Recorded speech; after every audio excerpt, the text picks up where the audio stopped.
ZDTech. 3 minutes pour tout comprendre. Bonjour à tous et bienvenue dans le ZDTech, le podcast quotidien de la rédaction de ZDTech. Je m'appelle Guillaume Sariès et aujourd'hui je vous explique pourquoi les mémoires SSD chauffent de plus en plus et pourquoi il va falloir les refroidir, quitte à y mettre des ventilateurs.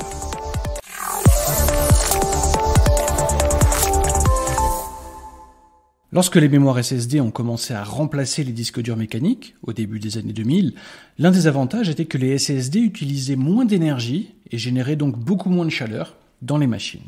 Mais désormais, les performances des SSD sont passées de taux de transfert de mégaoctets par seconde à 5 gigaoctets par seconde, voire plus.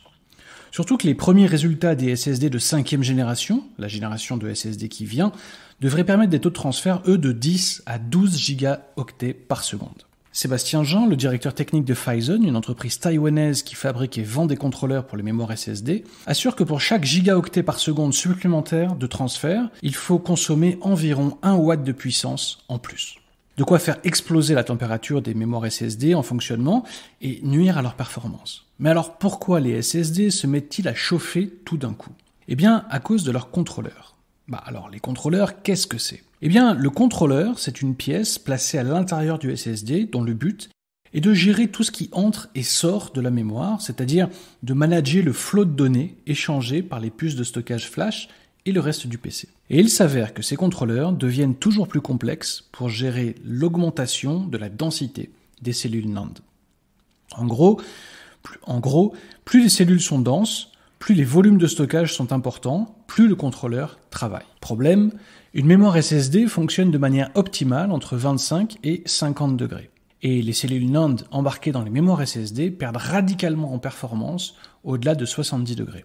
Vous savez que vous avez besoin d'un meilleur refroidissement lorsque les performances commencent à 7 gigaoctets par seconde et descendent soudainement à 500 mégas par seconde, explique Sébastien Jean. Lorsque vous constatez cette chute rapide, il est probable que le SSD est passé alors en mode régulation thermique. Bien sûr, une des stratégies de l'industrie reste de toujours plus miniaturiser les éléments des mémoires SSD pour utiliser des tensions électriques plus faibles, tout en déplaçant autant, voire plus de données. L'idée est de passer d'une finesse de gravure de 16 nanomètres à 7 nanomètres. Mais cela risque de ne pas être suffisant pour faire correctement fonctionner les futures générations de mémoires SSD. Et donc, pour continuer à faire fonctionner correctement les mémoires SSD, il va falloir les refroidir. Certains SSD PCIe 5.0, la nouvelle génération de SSD, devraient nécessiter pour fonctionner correctement d'être équipés donc de modules de refroidissement actifs.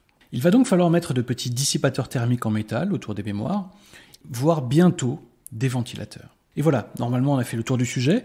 Pour en savoir plus, rendez-vous sur zdnet.fr et retrouvez tous les jours un nouvel épisode du ZDTech sur vos plateformes de podcast préférées. ZDTech. 3 minutes pour tout comprendre.